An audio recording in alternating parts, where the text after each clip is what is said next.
ఏం చేస్తుంటారు మీరు? నేను వ్యవసాయమే. వ్యవసాయం ఎలా ఉంది? ఏముంది, ఏం లేదు, వ్యవసాయంలో దండగే. 3 ఏళ్ళ నుంచి దండగాలు. 3 ఏళ్ళ నుంచి దండగా. నేను వచ్చిన తర్వాత అందరు సంతోషంగా ఉన్నారన్నారు మరి జగన్మోహన్ రెడ్డి. దోమ వచ్చింది,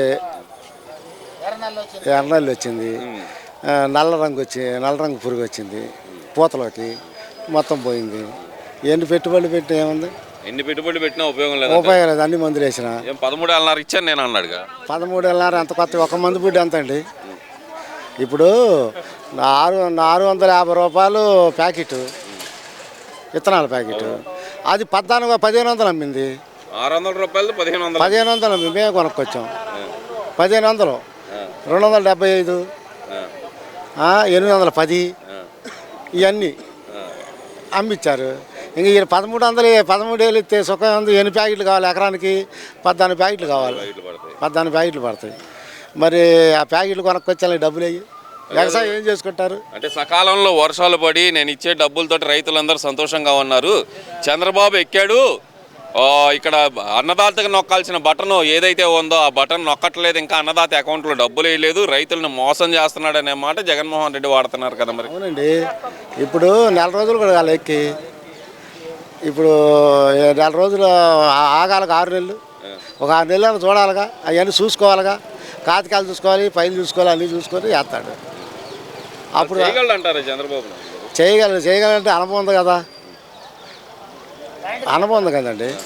అది అంటే అనుభవం ఒక్కటే సరిపోతుందా? ఎందుకంటే అప్పులు అనేది ఒక కొండలాగా పెరిగిపోయినాయి, లెక్కలు తేలట్లేదు ఇవన్నీ అని చెప్పి చంద్రబాబు నాయుడు గారే అన్నారు. మరి ఆ అనుభవం సరిపోయిద్ది అంటారా వీటికి? మరి చూసుకోవాలి దాన్ని, ఎటు నుంచి చేశాడు అప్పులు, ఏం చేయాలి మనం అనేది ఆలోచించాలి. ఆయన కూడా ఇప్పుడు మనం అప్పు చేసాం అనుకోండి, మళ్ళీ సంవత్సరాన్ని నడపాలంటే ఏం చేయాలని ఆలోచించాలిగా.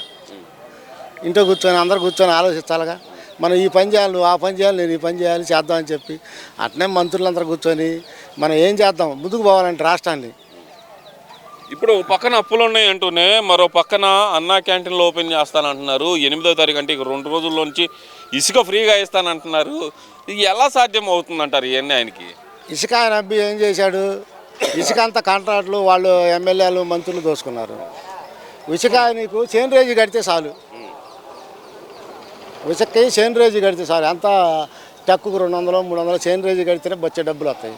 నువ్వు ఇసుక ఫ్రీగా వచ్చింది అనుకో, పేదవాడు అందరూ ఇల్లు కట్టుకుంటారు, పెద్ద పెద్ద మిల్లర్ వాళ్ళు. ఈ పనులకి మామూలుగా 30 రకాలు ట్యాక్స్ వచ్చింది. సిమెంట్ కానించి, పంబర పని కానించి అందరూ పనులు దొరుకుతాయి. అంటే ఈ మాత్రం ఆలోచించలేదంటారా జగన్మోహన్ రెడ్డి? ఆయన ఆలోచించాడేమో, మరి ఆయన దృష్టిలో ఏముందో మనకేం తెలుసు. ఇప్పుడు 8వ తారీఖు నుంచి ఇసుక ఫ్రీగా ఇస్తా అంటున్నారు. మీకు ఎలా అనిపిస్తుంది అసలు? ఇది ఇస్తారు, ఇసుక ఫ్రీగానే ఇస్తారు. మన కొని అమ్మేది కాదు కదా. పైన వర్షం పడింది అనుకో, కొట్టకొచ్చిద్ది, కొండల్లో నుంచి వచ్చిద్ది. ఒక పెద్ద 2 సార్లు ఎల్ల వచ్చింది అనుకో, ఉసుక వచ్చింది, మనం తీసిన కొంతలన్నీ పోడతాయి. ఉసుక కొనక్కొచ్చేది కాదుగా, అది ఫ్రీ టైంకి వచ్చింది. కొండల మీద నుంచి వరదకు వచ్చిన ఉసుక కూడా అమ్ముకుంటే సుఖం ఉంది. అంటే పేదలకు ఎంతో కొంత సహాయంగా ఇంకో పక్కన చూస్తే అన్నా క్యాంటీన్లు కూడా ఓపెన్ చేస్తానంటున్నారు. దానివల్ల ఎలా ఉపయోగపడుతుంది అంటారు పేదలకి? చేయొచ్చు. పేదవాళ్ళు ఏంటంటే కొద్ది వాళ్ళు ఉన్నారు. ఇప్పుడు మా ఊరు నుంచే ఒక 500 మంది గుంటూరు వెళ్తున్నారు. 400, 500 కూలి 700 అనుకో. వాళ్ళు 2 సార్లు భోజనం చేయాలి. 2 5 10 రూపాయలు తింటారు. 10 రూపాయలు కాదు, 20 రూపాయలు తింటారు. ఎక్కడ తింటారంటే పోయి ఒకసారి చాలా పోతే ఇంకొక 5 ఇచ్చి పెట్టించుకుంటారు. 10 రూపాయలతో పని చేసేవాడికి దొరుకుతుంది అన్నం. అసలు ఆలోచన జగన్మోహన్ రెడ్డికి ఎందుకు రాలేదంటారు? అన్నా క్యాంటీన్లు ఎందుకు మూసేసాడంటారు? అన్నా క్యాంటీన్లు మూసేసాడంటే ఆయన ఆలోచన వేరేకుంది. ఇవన్నీ లేకుండా ఉంటే ట్యాక్స్ వచ్చింది. డబ్బులు అందరూ పేదలకే పెత్తందారులకు మధ్య యుద్ధం అన్నారు. పేదలందరూ నేను నా పక్కనే ఉన్నారన్నారు. నేను పేదల పక్షపాతిని అన్నారు కదా. మరి ఆ పేదలు అందరూ కలిసి పేదల దేవుడిలాగా చూస్తున్నారు నన్ను అన్నాడు కదా. ఆ దేవుడిని ఎందుకు కూడా ఇచ్చారంటారు? ఇప్పుడు ఆయన బాత్రూమ్ ఎంత? సెంటు బాతిక పైన సెంటు బాతిక. వీళ్ళకి ఇల్లు ఇచ్చింది అంతా సెంటున్నారా? ఒక బాత్రూమ్ అంతా 4 కుటుంబానికి లేకపోయాడు. మరి ఇంకా బేదలు పడి చెట్ట నమ్ముతారు జనం. వీళ్ళ చేతులు ఆయుధం లేదు కదా అని అనటానికి. చేతులు ఆయుధం వచ్చినప్పుడు చూద్దామని కూర్చున్నారు జనం కూడా. ఓటనే ఆయుధం కోసం కూర్చున్నారు. అది లేదు ఏదో జరిగింది అంటున్నాడు, పైన ఏదో జరిగింది, శకుని పాచికలు వేసాడు అదే మాట అంటున్నాడు. పోయినసారి నీకు వేస్తేనే ఇప్పుడు వేసేది, పోయినసారి నువ్వు వేస్తేనే కదా ఇప్పుడు వేసేది. ఓడిపోయిన వాళ్ళల్లో చెప్పేది ఆడపోయింది ఎడపోయింది అనుకుంటాను. వాళ్ళు ఏమంటారంటే వాళ్ళు వేశారు పైన తోటి కుంభక్కయ్యాడు. అదంటే మోడీ గారికి ఎందుకు తక్కువ వస్తాయి? ఇప్పుడు ఆయన పైన ఉన్నాడండి, మోడీ గారికి తక్కువ సీట్లు వచ్చినాయిగా. ఆయన 450 పెట్టుకోవచ్చుగా, వీళ్ళందరూ ఓడియొచ్చుగా రాష్ట్రంలో భారతదేశంలో.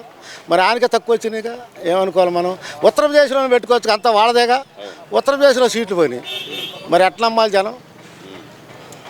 సరే ఇదంతా ఒక ఎత్తు అయితే కనుక జగన్మోహన్ రెడ్డి ఇప్పుడే చెబుతుంది ఏంటంటే మా మీద దాడులు చేసేస్తున్నారు, మా వాళ్ళని చంపేస్తున్నారు, అక్రమంగా అరెస్టులు చేస్తున్నారు, ఇవన్నీ మంచి పద్ధతి కాదు అనే మాట అయితే అంటున్నారు కదా. ఈ దాడులు అలాంటివి అంటే ఈ నియోజకవర్గంలో ఎక్కడైనా మీకు కనిపించినాయి అలాంటివి? ఈ నియోజకవర్గంలో ఇంతవరకు చేయలే. వాళ్ళు చేశారు, నా మీద కేసు పెట్టారు, నా చోట ఆక్రమించారు. వైఎస్ఆర్ నా చోట ఆక్రమించి నా మీద పెట్టారు, నా పేరు రిజిస్టర్ ఉంది. సీఏ గారిని తీసుకొచ్చి కూర్చోబెట్టారు వైఎస్ఆర్ నాయకులు, నా మీద చేశారు, నేనే సాక్ష్యం. కావాలంటే కేసు కూడా ఉంది కోర్టులో, కాతకాలు చూసుకోవాలని నా పేరే ఉన్నాయి. వైఎస్ఆర్ ఈ ఊళ్ళోనే, ఎక్కడో కాదు, ఈ మేడుకుంటూ సీఐ కేసు పెట్టాడు. అదేమంటే నేను తాగి వాళ్ళ ఇంటికి పోయి తలుపులు కొడతానని చెప్పి రైతు కేసు పెట్టాడు. కానీ నేను తాగుతాను, ఈ ఊళ్ళో ఎవరైనా నడిపించో రక్తం ఇచ్చుకొస్తాను తీసుకోమనండి, ఎక్కడైనా పరీక్ష చేసుకోమనండి. ఇలాంటి కేసులు కూడా పెట్టారా? ఇలాంటి కేసులు కూడా పెట్టారు. మరి అప్పుడు జనం ఏమనుకుంటారు, అరే వాడు తాగనోడి మీద అన్యాయంగా పెట్టారు అని ఈ జనానికి తెలియదా ఊళ్ళో? అంటే ఇలాంటివన్నీ చేయబట్టే ఓడిపోయాడు అనుకోవచ్చు అంటారు జగన్మోహన్ రెడ్డి. ఒక సచివాలయాలు ఒక తంబేయటానికి డబ్బులు లేదని చెప్పి సచివాలయం సెక్రటరీ వాలంటీర్లు అందరికీ చేయగామని పెట్టేశాడు. డబ్బులు లేదని జిల్లాని పేరుసర్లా సచివాలయం సెక్రటరీ అతను నాకే ఆపేశాడు. అంటే అట్ట కాదు, లంచాలు లేని పరిపాలన కోసమే సచివాలయాలు వాలంటీర్లు పెట్టాడన్నాడుగా మరి జగన్మోహన్ రెడ్డి. ఒక వాళ్ళకి లంచం రావాలంటే ఇప్పుడు 40 ఏళ్ళకి లోన్ వస్తుంది, ఎట్ట వస్తుంది? పింఛన్ వస్తుంది.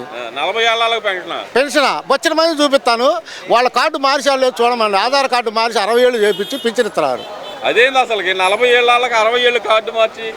అసలు హ్యాండిక్యాప్ లేకుండా హ్యాండిక్యాప్కి 6,000 రూపాయలు పింఛన్ వచ్చిందన్న. నేను చూస్తే భయంకరంగా ఉంది.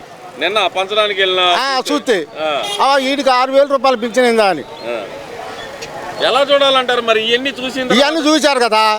వీడికి పింఛన్ వస్తుంది, నాకు రాలేదు, నాకు 61, నాకు పింఛన్ రాయమన్నారు. చెప్పులు రాయమన్నారు. అంటే 40 ఏళ్ళకి మాత్రం పెన్షన్లు రాశారు. కార్డులు మార్చేశారు, ఆధార్ కార్డులు మారలేదని చూపించమని ఎక్కడైనా సరే ఆ పింఛన్ వచ్చే వాళ్ళందరికీ 60 ఏళ్ళ లోపు వాళ్ళకి ఆధార్ కార్డు మారలేదు. బియ్యం కార్డు చేస్తారమ్మానండి, బియ్యం కార్డులు తెలిసిద్దిగా. బియ్యం కార్డు లేకుండా ఆధార్కి ఇచ్చారు. మరి ఇవన్నీ జనం చూస్తారుగా. అంటే అసలు లంచాలు లేకుండా చేయడానికి వాలంటీర్లకు ఇచ్చానంటే వాలంటీర్లే లంచాలు తీసుకున్నారా?